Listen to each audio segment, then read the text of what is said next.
nyumba.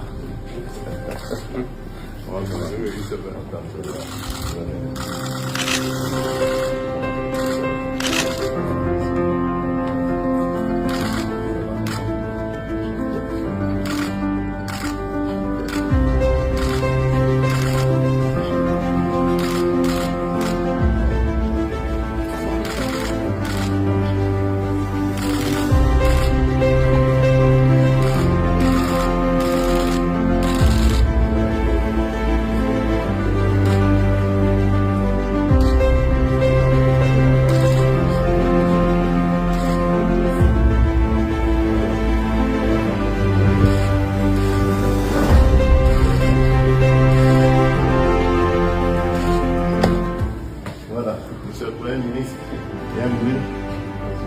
Asseyez-vous. On vous reçoit ici. Sentez-vous à l'aise, comme chez vous, donc il n'y a pas de problème. Oui, avec le président de la République, nous nous sommes entretenus sur la situation générale du pays. Mon parti et moi, d'abord, nous avons commencé par le remercier pour les performances réalisées. D'abord,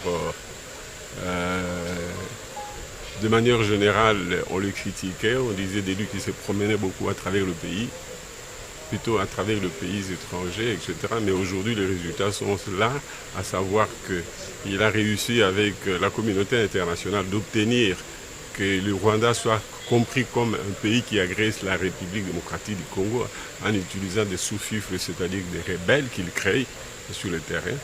Et donc les États-Unis ont obtenu finalement, sous son égide, la signature d'un accord qui désormais permet que les Rwandais puissent se retirer de notre pays, ainsi que les rebelles qu'ils ont fabriqués.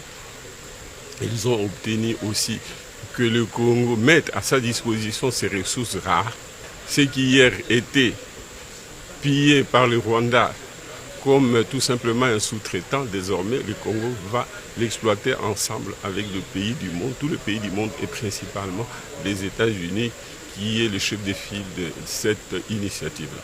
Il est normal que l'accord soit l'objet de critiques de la part des citoyens. Il faudra de plus en plus que le gouvernement l'explique davantage. Mais s'il y a des faiblesses qui s'avèrent, des vraies faiblesses, nous allons amender. Nous allons réfléchir et corriger au fur et à mesure que l'accord va être mis en œuvre. Mon dernier mot, c'est que je suis à la disposition de la République.